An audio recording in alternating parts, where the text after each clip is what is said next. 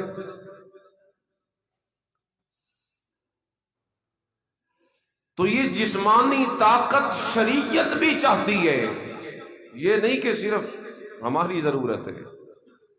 شریعت دیکھنا چاہتی ہے تمہیں صحت مند، طاقتور، چست و چالاک، تازہ دم، ایکٹیو، جسے آپ اپنی بولی میں کہتے ہیں. شریعت تمہیں ہر وقت یہ دیکھنا چاہتی ہے.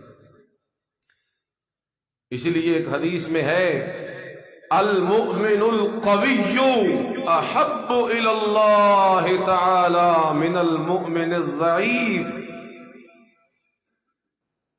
طاقتور مومن، طاقتور مومن یہ اللہ رب العزت کو بہت زیادہ پسند ہے ضعیف اور کمزور بندے سے. یعنی اللہ کے ہاں زیادہ پسندیدہ مومن کمزور مومن نہیں، بلکہ اللہ کے ہاں جو زیادہ پسندیدہ مومن ہے وہ کون سا ہے؟ جو طاقتور ہو، صحت مند ہو، توانا ہو. یہ جسمانی صحت کا خیال، یہ نبوی فرامین ہمیں اس کی تعلیم دیتے ہیں.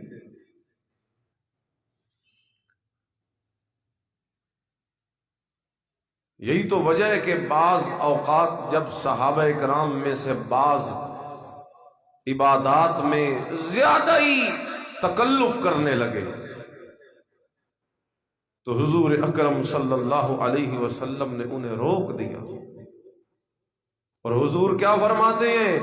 ان لنفسک علیک حقا. تم یہ قسم اٹھاتے ہو کہ میں ساری رات جاگ کے نماز پڑھوں گا، زندگی میں سوؤں گا نہیں. یہ قسم اٹھائے پھرتے ہو کہ میں ساری زندگی روزے رکھوں گا، کبھی افطار نہیں کروں گا. تم شوق عبادت میں یہ قسم اٹھاتے پھرتے ہو کہ میں زندگی بھر نکاح نہیں کروں گا، شادی نہیں کروں گا، کہ بندہ مصروف ہو جاتا ہے. میں اپنے آپ کو اللہ کی عبادت کے لیے الگ کروں گا، فرصت کا وقت نکالوں گا.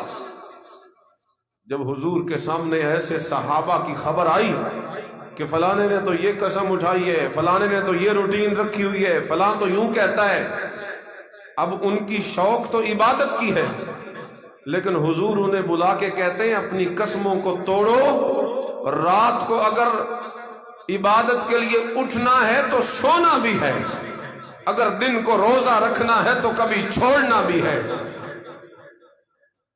اور عبادت کے لیے تم یہ کہو کہ ہم نکاح شادی نہیں کرتے، میں محمد تمہیں اس کی اجازت ہرگز نہیں دوں گا. اور وجہ کیا بیان فرمائی؟ فرمایا ان لنفسک علیک حقا. اس کی وجہ یہ ہے کہ یہ جو جان اللہ نے تمہیں دے رکھی ہے نا، جسم، یہ اس پہ تمہاری اپنی ملکیت کوئی نہیں کہ تم اسے جیسے چاہو چلاؤ. یہ اللہ کی دی ہوئی امانت ہے، اور اس امانت کی حفاظت کرنا، اس کے حقوق کا خیال کرنا، یہ شریعت کی طرف سے تمہاری ذمہ داری. یہ جتنی روایتیں، حدیثیں میں نے آپ کے سامنے پڑھی ہیں، اس سے کتنا واضح سمجھ آتا ہے کہ جسمانی طور پہ فٹ ہونا، صحت مند ہونا، اپنی صحت کا خیال کرنا، جسمانی طاقت کا خیال کرنا، یہ صرف ڈاکٹروں کی دہائی نہیں ہے، یہ صرف محکمہ صحت کی دہائی نہیں ہے، یہ شریعت کی تعلیم ہے، قرآن و سنت کی تعلیم ہے، میرے نبی کی چاہت ہے، بلکہ میرے اللہ کی چاہت ہے، اللہ کی چاہت ہے۔ المؤمن القوی احب الی اللہ من المؤمن الضعیف۔ اللہ کی تو اتنی چاہت ہے، جب خود حضور صلی اللہ علیہ وسلم عبادت میں زیادہ تکلف فرمانے لگے نا، وہ تو صحابیوں کی بات تھی اور حضور نے انہیں روک دیا، اور اب بات آئی خود حضور کی، ساری ساری رات جاگنا، لمبی لمبی نمازیں پڑھنا، تہجد کے لیے اٹھنا۔ تو اللہ کیا فرماتے ہیں؟ یا ایھا المزمل، یا ایھا المزمل قم اللیل الا قلیلا، یا ایھا المزمل قم اللیل الا قلیلا نصفه او انقص منه قلیلا او زد علیہ ورتل القرآن ترتیلا۔ اے میرے محبوب کریم، قم، اٹھئے رات کو میرے سامنے عبادت کرنے کے لیے، لیکن الا قلیلا، تھوڑا اٹھئے، تھوڑا جاگئے۔ اگر جاگنا ہے تو پھر آرام بھی تو کیجئے نا میرے پیغمبر، اپنے جسمانی صحت کا بھی تو خیال کیجئے میرے پیغمبر۔ اور ایک موقع پہ اللہ یوں فرماتے ہیں، طٰہٰ ما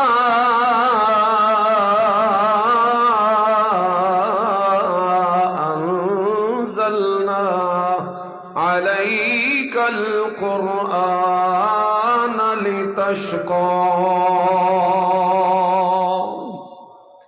اے میرے محبوب جی، اس قرآن کو ہم نے اتارا ہے آپ پر، اس لیے تو نہیں اتارا کہ آپ اپنی جان کو جوکھوں میں ڈال دیں، یعنی آپ اتنا زیادہ اس میں محنت کرنے لگ گئے، اتنی لمبی لمبی نمازیں پڑھنے لگ گئے میرے محبوب۔ اگرچہ آپ یہ سب کچھ کرتے تو میرے قرب کے شوق میں ہیں، لیکن میں یہ کہتا ہوں کہ میرا محبوب میری عبادت تو کرے، لیکن مشکل میں نہ پڑے۔ ما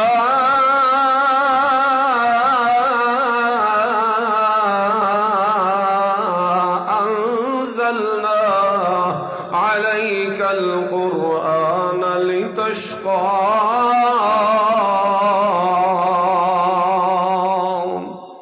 اپنی جان کو مشقت میں ڈالنے کی اجازت کوئی نہیں میرا پیغمبر۔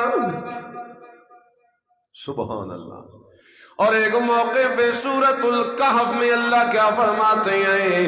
فَلَعَلَّكَ بَاخِعٌ نَفْسَكَ عَلَىٰ آثَارِهِمْ إِن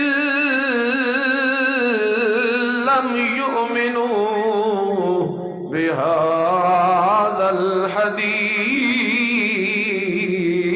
أَسَفًا۔ اگر یہ لوگ ایمان نہیں لاتے جنہیں آپ ایمان کی دعوت دیتے رہتے ہیں میرے پیغمبر، اور آپ ان کے ایمان کی فکر میں اتنے زیادہ مگن ہوتے جا رہے میرے پیغمبر، ہر وقت آپ کو انہی کی فکر لگی ہوئی ہے میرے پیغمبر۔ اے میرے نبی جی، ان کی فکر بھی کرنی ہے، لیکن اس کے ساتھ ساتھ اپنی جان کی فکر بھی کر میرا پیغمبر، کہ انہی کے روگ میں کہیں آپ کی جان ہی نہ چلی جائے، اتنا فکر ان کا۔ اور یار یہ میں ساری آیتیں ساری حدیثیں پڑھ کے آپ کو ایک بات سمجھانا چاہتا ہوں کہ اللہ رب العزت کو یہ مطلوب ہے کہ مومن بندہ ایماندار جس طرح باقی اعتبار سے اللہ اسے اچھا دیکھنا چاہتا ہے، دینی اعتبار سے جسے اللہ اسے اچھا دیکھنا چاہتا ہے، اسی طرح مومن کو جسمانی اعتبار سے بھی اللہ صحت مند دیکھنا چاہتا ہے۔ اس لیے اپنی صحت کی وہ حفاظت ہونی چاہیے، یہ شریعت کی تعلیم ہے۔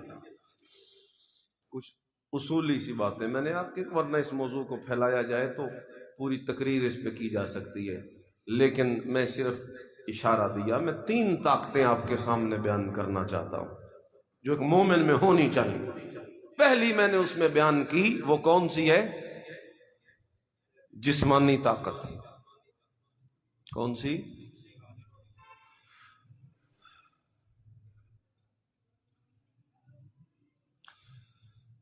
دوسری طاقت جو ایک مومن میں ہونی چاہیے نا، وہ ہے اخلاقی طاقت۔ وہ کون سی ہے جی؟ اخلاقی طاقت۔ کیونکہ یہ جس نبی کے امتی ہیں نا، اس نبی کی صفت پتہ ہے کیا ہے؟ وَإِنَّكَ لَعَلَىٰ خُلُقٍ عَظِيمٍ وَإِنَّكَ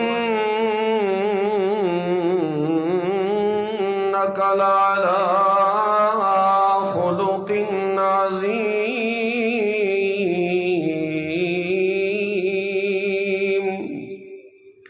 اخلاق عالیہ کے مرتبے پہ فائز ہے وہ پیغمبر جس پیغمبر کے ہم نام لیوائے، کردار کی بلندی پہ فائز ہے وہ پیغمبر جس کے ہم نام لیوائے۔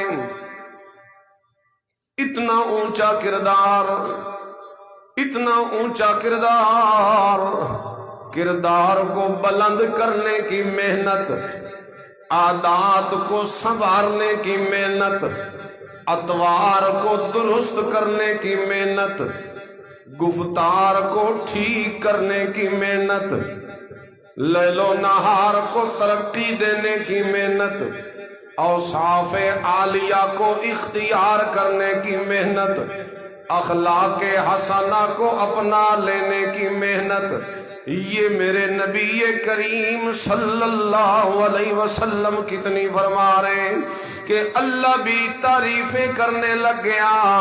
اب وہی بات پچھلی ذرا ذہن میں رکھو جو میں نے کی ہے جسمانی طاقت والی، کہ جس وقت میرے نبی کریم لوگوں کے ایمان کی فکر میں اتنے زیادہ محو اور مست اور مگن ہونے لگے کہ اپنی صحت کی پرواہ نہ رہی، اللہ تعالیٰ نے روک دیا، میرا پیغمبر یوں نہ کیجئے بلکہ اپنی جان کے حق کا بھی خیال کیجئے میرے پیغمبر۔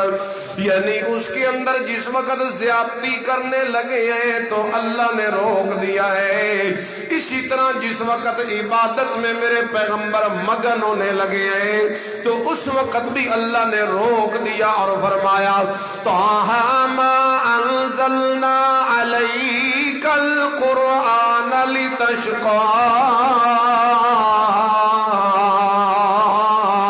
اے میرے پیغمبر، اس قرآن کو آپ پہ اس لیے نہیں نازل کیا کہ آپ کی جان جوکھوں میں پڑ جائے، وہاں پہ بھی اللہ نے روک دیا۔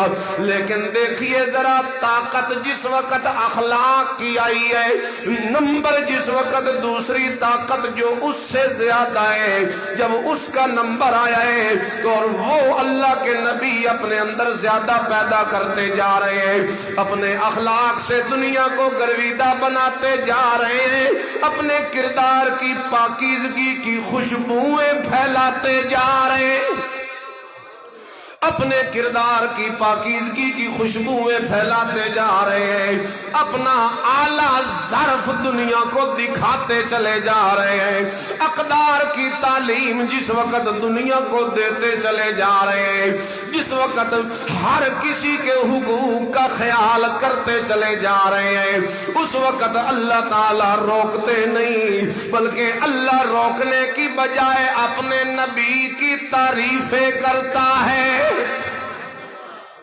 وَإِنَّكَ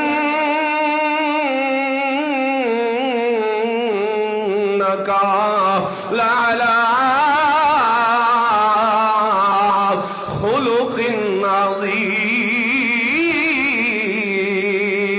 اے میرے پیغمبر، واہ محبوب میرے پیغمبر، شاباش میرے پیغمبر، آپ نے جو یہ دوسری طاقت اخلاق والی اپنے اندر پیدا کی ہے، یہ جتنی بھی بڑھتی جائے میں اس میں روکتا نہیں، بلکہ اس میں آپ کو الٹا شابشیں دیتا ہوں میرا پیغمبر، کیونکہ اخلاق کی طاقت تو جسمانی طاقت سے بھی زیادہ ہوتی ہے۔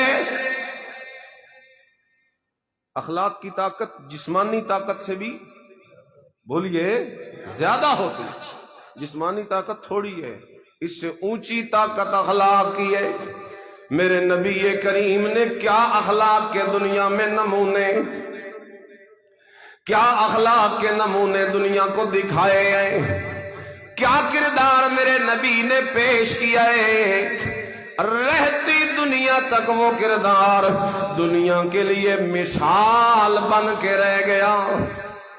کوئی اگر بدبخت اس پہ اعتراض کرے اور اس کی سمجھ میں نہ آئے تو اس سے میرے نبی کے اخلاق پہ کوئی فرق نہیں پڑے گا، کہا یہ جائے گا کہ تیرا دماغ گندا ہے، جس میں میرے نبی کے پاکیزہ اخلاق بھی نہ آ سکے تیرے دماغ میں، تیرا دماغ تو اتنا گندگی سے بھرپور ہو چکا۔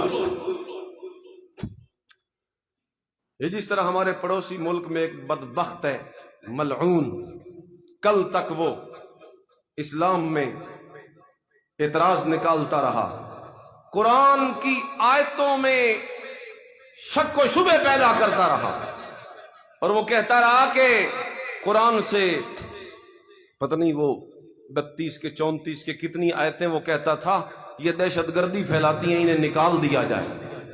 پھر اس نے ان کو نکالا، وہ اب الگ ایک صحیفہ اس نے چھپوایا، یوں وہ کرتا۔ پھر ابھی خبر آئی 2-4 دن پہلے کہ وہ اس نے اسلام کو ہی چھوڑ دیا، ہندو ہو گیا، ہندوازم قبول کر لیا، ہندو مذہب قبول کر لیا۔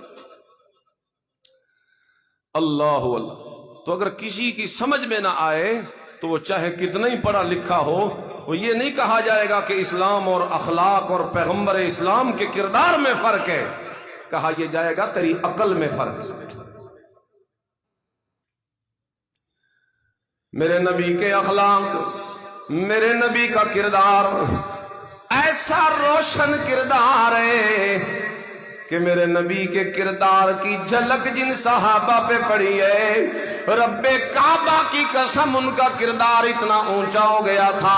میرے نبی کریم نے اپنے اخلاق کے بل بوتے پر جس طرح دنیا میں اسلام کو پھیلایا اور دنیا میں دور دور تک اسلام کی روشنیاں میرے نبی کریم نے پھیلائی، اسی طرح صحابہ کرام کا کردار بھی اتنا اونچا ہو گیا تھا کہ صحابہ کرام کے وجود پہ اخلاق محمدی کی جھلک اتنی پیدا ہو گئی تھی کہ صحابہ کرام اس اخلاق کی بدولت دنیا کو مسلمان کر لیتے تھے۔ کافر بھی انہیں دیکھتا تو متاثر ہو جاتا، کافر بھی انہیں دیکھتا تو متاثر ہو جاتا۔ آج ہمارے پاس اخلاق والی طاقت بھی کوئی نہیں، ہمیں ایسا مسلمان بننا ہے کہ ہمیں لوگ دیکھ کے اسلام قبول کریں، ایسا نہیں بننا کہ الٹا ہمیں دیکھ کر لوگ اسلام سے متنفر ہونے لگ جائیں۔ ایسا ہمیں نہیں بننا، ہمیں ایسا بننا ہے کہ کوئی دیکھے تو وہ کھینچا چلا۔ حضرت عمر کا زمانہ ہے، مسلمانوں کا قافلہ فوج وہ بڑھتی جا رہی ہے، فتوحات ہوتی چلی جا رہی۔ عیسائیوں کے ایک بہت بڑے علاقے علاقے کو مسلمانوں نے فتح کیا، وہیں ڈیرے لگا دیے، وہیں رہنے لگے۔ پیچھے سے حکم آ گیا، پیچھے سے حکم آ گیا کہ اس علاقے کو چھوڑ کر فلاں علاقے کی طرف پیش قدمی کی جائے۔ چونکہ حکم آ چکا تھا، اس لیے اسلامی فوج نے وہ علاقہ جب چھوڑا، رب کعبہ کی قسم ہے، تاریخ گواہ ہے، عیسائیوں کے بڑے بڑے پادری اور پورا وہ علاقہ عیسائیوں کا باہر نکل آیا۔ حالانکہ یہ وہی عیسائی تھے جنہیں چند دن پہلے انہوں نے شکست دی تھی، ان کی املاک پہ قبضہ کر لیا تھا، ان کے شہروں کی حکومت اپنے ہاتھ میں لے لی تھی، انہیں مغلوب کر دیا تھا، خود حاکم بن گئے تھے مسلمان، لیکن اخلاق اپنے کتنے زیادہ غیر مسلموں کے سامنے صحابہ نے دکھائے ہیں۔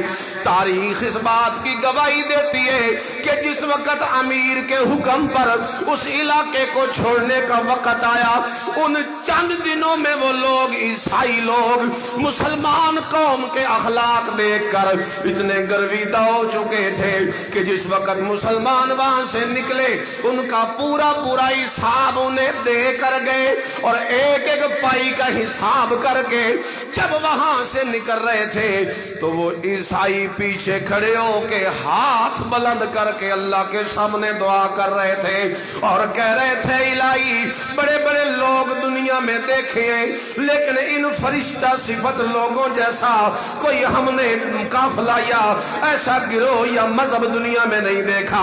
ہم تجھ سے دعا کرتے ہیں اگرچہ یہ ہمارے حکمران بنے ہیں اور ہمیں انہوں نے مغلوب کیا ہے، لیکن یہ انصاف پسند اتنے تھے، یہ اخلاق والے اتنے تھے، یہ کردار والے اتنے تھے، یہ اونچی سوچ والے اتنے تھے، یہ سچے اتنے تھے، یہ سچے اتنے تھے، یہ کھرے اتنے تھے، یہ امانت دار اتنے تھے کہ ہم تجھ سے دعا کرتے ہیں کہ جلدی انہیں واپس لے کے آنا، کیونکہ ہمارے اپنے حکمرانوں کی موجودگی میں اتنی ہماری زندگیاں محفوظ نہیں تھی جتنی اصحاب محمد کی وجہ سے ہماری زندگیاں محفوظ ہو گئی۔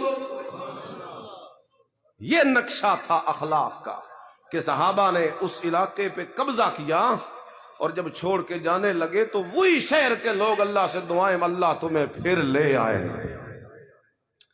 ایسا ہوتا ہے مسلمان، اور ہمارا کردار اتنا بدبودار ہے کہ اگر کسی مسلمان کوئی کافر ہمیں دیکھے، وہ شاید خطرہ ہے کہ ہمیں دیکھ کے پیچھے ہٹ جائے اور کہے کہ اگر مسلمان ہو کہ میں نے ان جیسا بننا ہے تو میں ادھر ہی ٹھیک۔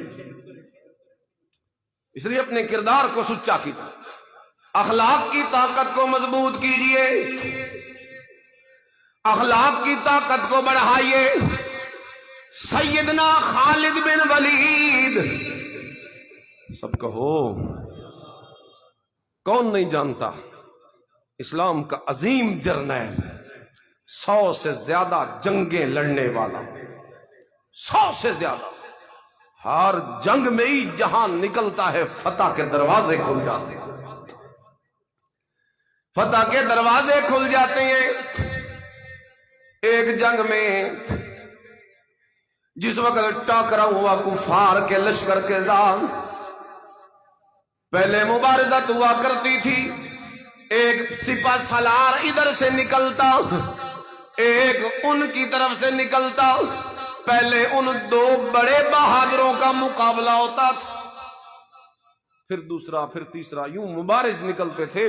وہ گھمسان کا رن اور عوامی جنگ بعد میں ہوتی تھی۔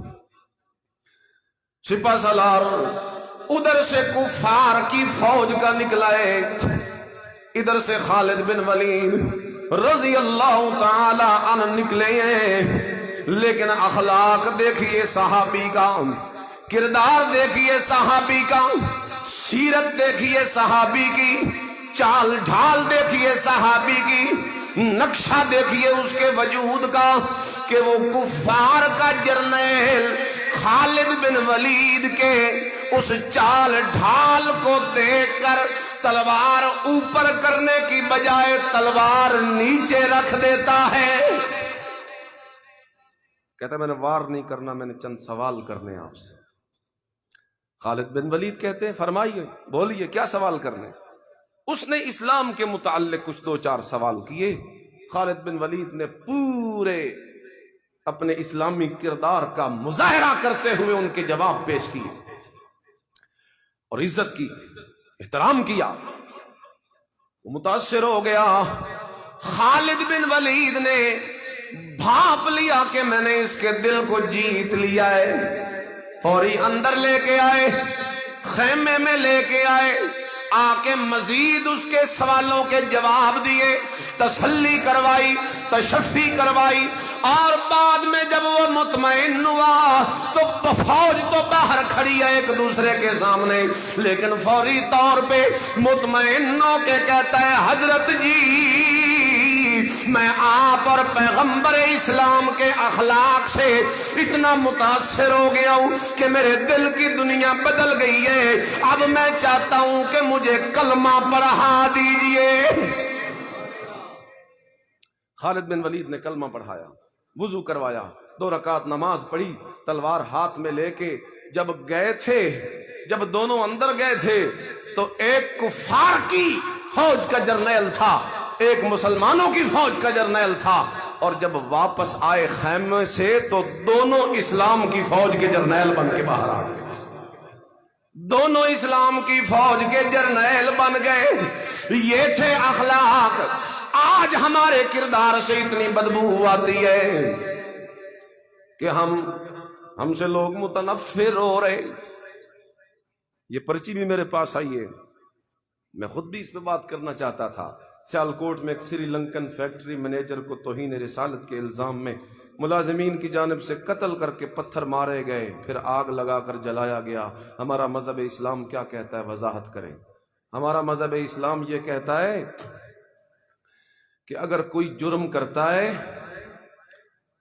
اگر کوئی جرم کرتا ہے، خاص طور پہ یہ توہین رسالت کا مسئلہ ہے نا، تو اگر کوئی توہین رسالت کرتا ہے تو اس کی 2 حیثیتیں ہیں، یا وہ پہلے ہی کافر ہے یا پہلے مسلمان ہے.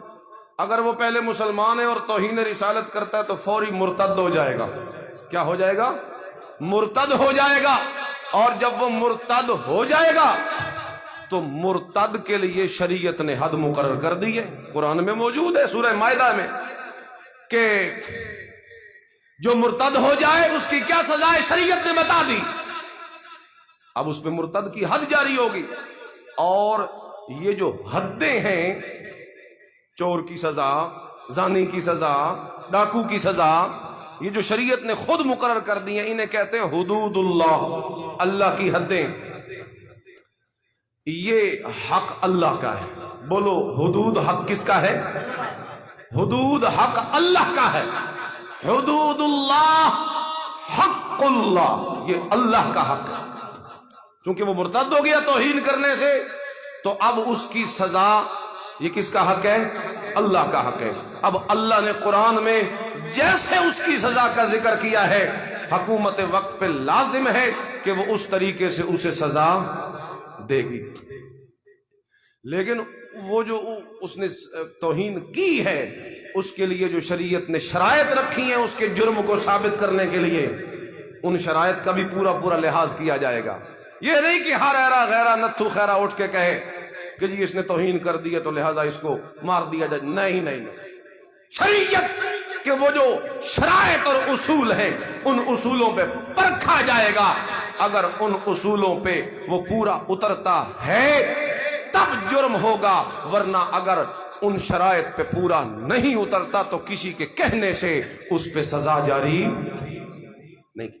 خود مارنا تو بڑی دور کی بات ہے، حکومت بھی پھر اس پہ سزا جاری نہیں کر سکتی اگر وہ اس کا جرم ہی ثابت نہیں ہوا، شرائط پوری نہیں. اور شرائط پتہ ہے حدود کی کتنی کڑی ہیں؟ بس میں صرف اتنا آپ کو بتا دیتا ہوں، آپ کو اندازہ ہو جائے گا کہ شرائط کتنی کڑی ہیں. مثال یہ زنا کی حد ہے نا کہ جو شادی شدہ زنا کرے تو اسے سنگسار کر دیا جائے. شریعت اسلامی کی پوری تاریخ میں گواہوں کی بنیاد پر ایک بندہ بھی سنگسار نہیں ہوا۔ اتنی کڑی شرائط ہیں کہ آج تک وہ شرائط کبھی پائی گئی ہی نہیں۔ جو سنگسار ہوئے عہد نبوی میں یا کوئی اکا دکا چند واقعات ہوئے، وہ اقرار تھا ان کا اپنا، یعنی ان کے اندر حضور نے وہ مجائی اور صفائی ان کے دلوں کی اتنی کی تھی کہ اگر نفس کے غلبے سے گناہ ہو گیا تو خود آگے اور کہتے تھے یا رسول اللہ ہمیں پاک کیجیے۔ حضور نے چہرہ پھیرا تو دوسری طرف سے آ گئے حضور ہمیں پاک کیجیے۔ حضور نے ادھر چہرہ پھیرا تو پھر آ گئے حضور ہمیں پاک کیجیے۔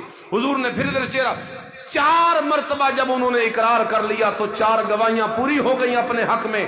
خود اقرار بندے کا اپنے حق میں گواہی تصور کیا جاتا ہے، جب 4 دفعہ اقرار کر دیا تو 4 گواہ پورے ہو گئے، لہذا حضور نے فرمایا کہ اسے سنگسار کر۔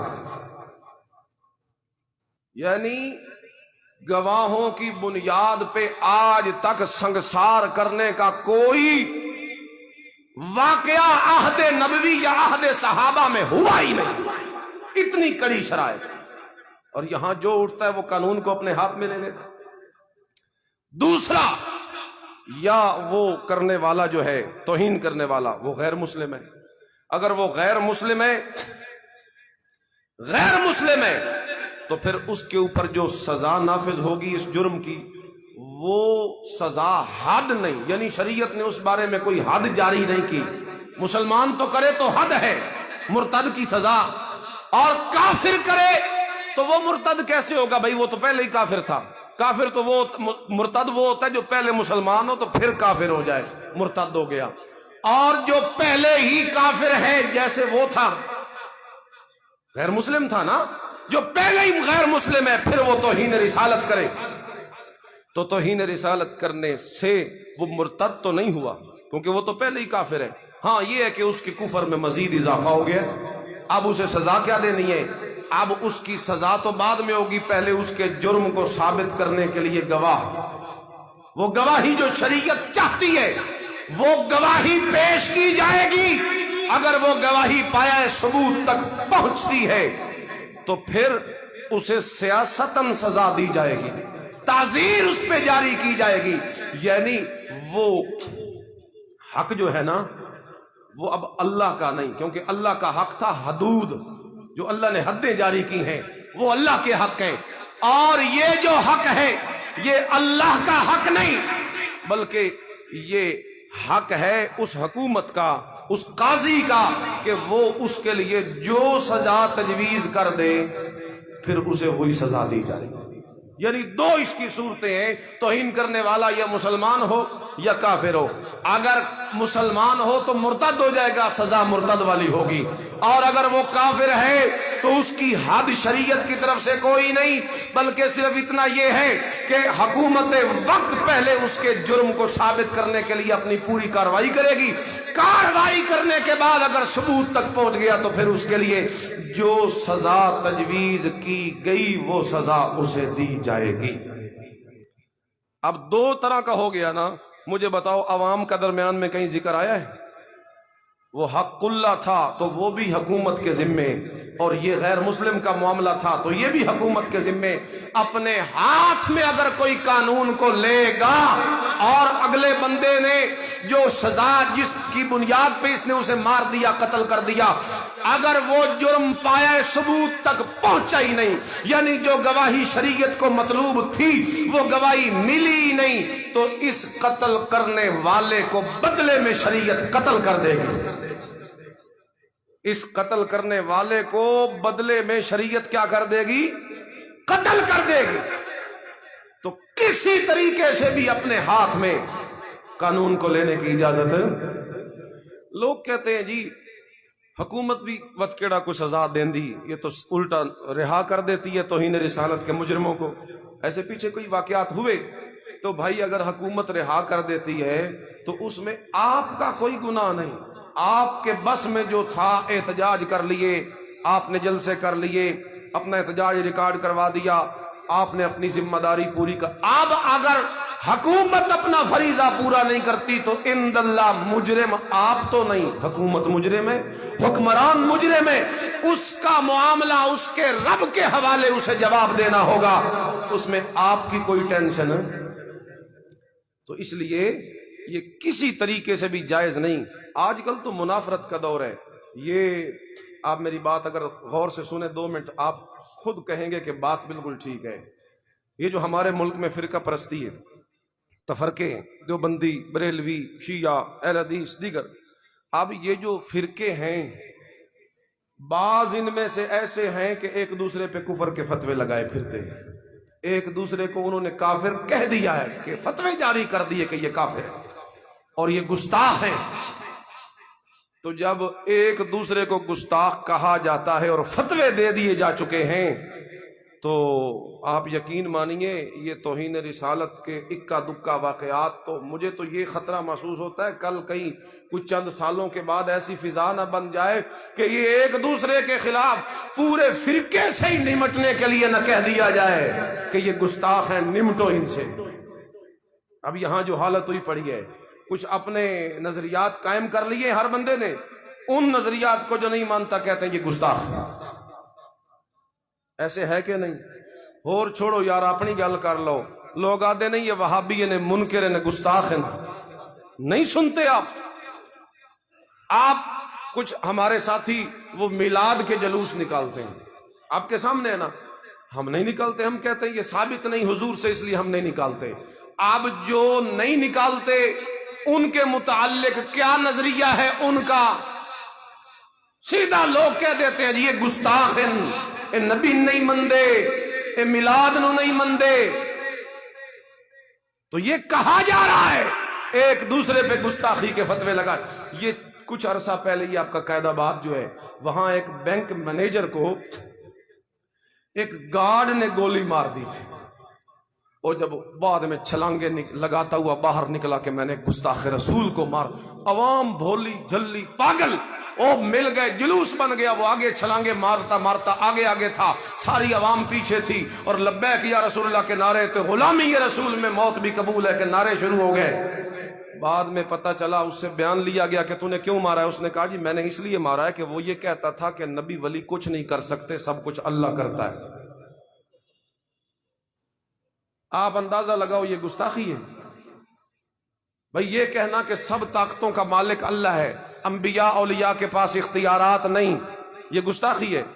اگر یہ گستاخی ہے تو سارے دیوبندیوں کو گولی مارو، کیونکہ یہ عقیدہ تو سارے دیوبندیوں کا ہے۔ اور دیوبندیوں کو چھوڑو، وہ تو چلو پھر بھی فرقہ اسے کہتے ہو نا، یہ تو قرآن میں ہے 22ویں پارے میں، یا ایھا الناس انتم الفقراء الی اللہ، اور سارے انسانوں تم سب سوالی ہو اللہ کے در کے۔ نبیوں کو بھی کہا جا رہا ہے، سب کو کہا جا رہا ہے تم سب فقیر ہو اللہ کے در کے، کرتا ہے تو جو کچھ اللہ ہی کرتا ہے۔ تو اب ہر فرقے کے جو اپنے نظریات ہیں وہ ان نظریات کو مانتا ہے اور کہتا ہے لوگوں کے کہ مانو، اور جو ان کے نظریات کو نہیں مانتے وہ ان کو کہتے ہیں کہ جی یہ گستاخ ہے، یہ منکر ہے، یہ گستاخ۔ بہرحال اس واقعے کے جو سیالکوٹ میں ہوا، ہم تو بھرپور مذمت کرتے ہیں، اور ہم یہ چاہتے ہیں کہ کوئی ایسا علماء آگے نکلیں اور اس بارے میں کوئی عوام کو رہنمائی دیں، کوئی قانون بن جائے اس معاملے میں۔ جہاں بھی کوئی بندہ اٹھا رنجش ذاتی اور لگا دیا جی یہ گستاخ رسول ہے۔ اب آپ کو میں صرف یہ کہنا چاہتا ہوں، خدا را میرے سامنے آپ بہت سارے لوگ بیٹھے ہیں اور یہ ریکارڈنگ ہو رہی ہے اور پتہ نہیں کہاں تک سنی جائے گی، میں یہ پیغام دینا چاہتا ہوں کہ جب کبھی ایسا کوئی واقعہ ہو کہ کسی بندے کو مارا جا رہا ہو اور نعرہ لگایا جا رہا ہو اس نے توہین رسالت کی ہے، آپ مجاہد اور غازی بننے کی بجائے 1 منٹ ہٹ کے پیچھے سوچ لیں کہ مجھے کیا پتا کہ اس نے گستاخی کی بھی ہے کہ نہیں، میں کیوں جا کے ماروں؟ یہاں غازی بنتے ہیں نا لوگ، غلامی رسول میں موت بھی قبول ہے۔ موت بھی قبول ہے کا مطلب کیا ہے؟ سوچا کبھی؟ یہ کردار یہ کہتا ہے غلامی رسول میں موت بھی قبول ہے، بھائی مارنا قبول ہے، اگوں جیڑا آوے مار دیو، یہ موت قبول ہے۔ یہ کوئی بھی نہیں کہتا کہ غلامی رسول میں مجھے خود مرنا قبول ہے۔ اے مارن دے ترکڑے، ہر بندہ مارنے پہ تلا ہوا ہے، خود مرنا۔ کبھی یہ کہا کہ غلامی رسول میں داڑھی بھی قبول ہے، کبھی یہ کہا کہ غلامی رسول میں نماز بھی قبول ہے، کبھی یہ کہا کہ غلامی رسول میں زنا چھوڑنا بھی قبول ہے، کبھی یہ کہا کہ غلامی رسول میں سود چھوڑنا قبول ہے، کبھی یہ کہا کہ غلامی رسول میں دھوکہ دینا، اس کو چھوڑ دینا قبول ہے۔ کوئی بھی نہیں کہے گا، کوئی بھی نہیں کہے گا۔ زندگی من چاہی گزار رہے اور نعرے لگا رہے، مار دو، جلا دو، کاٹ دو، اڑا دو۔ کیا ماحول بنا رکھا ہے۔ اس لیے آپ میری اس بات کو یاد رکھیں، کسی ایسے وقوعے میں ہرگز ملوث نہ ہو۔ آپ کو کیا پتا ہے کہ اس بندے نے گستاخی کی ہے یا نہیں؟ وہ گستاخی اللہ اس کے رسول کی ہے یا تیرے فرقے کی ہے؟ گالو میں تیرے فرقے تے تو آنکھیں جی یہ گستاخ رسول ہے، گالو میں تیرے اپنے جھوٹے مذہب تے اور وہ انکار کرے تو کہے گستاخ رسول ہے۔ بات ہو تیرے گھر کی، تیرا کوئی ذاتی معاملہ ہو، جس طرح سیالکوٹ کے واقعے میں بعد میں تحقیقات آئیں کہ وہ جس ڈیوٹی بڑی سخت لیتا تھا ملازموں سے، وہ مینیجر سری لنکا کا ڈیوٹی سخت لیتا تھا، تو یہ معاملہ بنا، آپس میں کوئی ان کی ہو گئی تو وہ دل میں رکھ گئے، تو پھر ان کو توہین رسالت کہہ کے مار دیا۔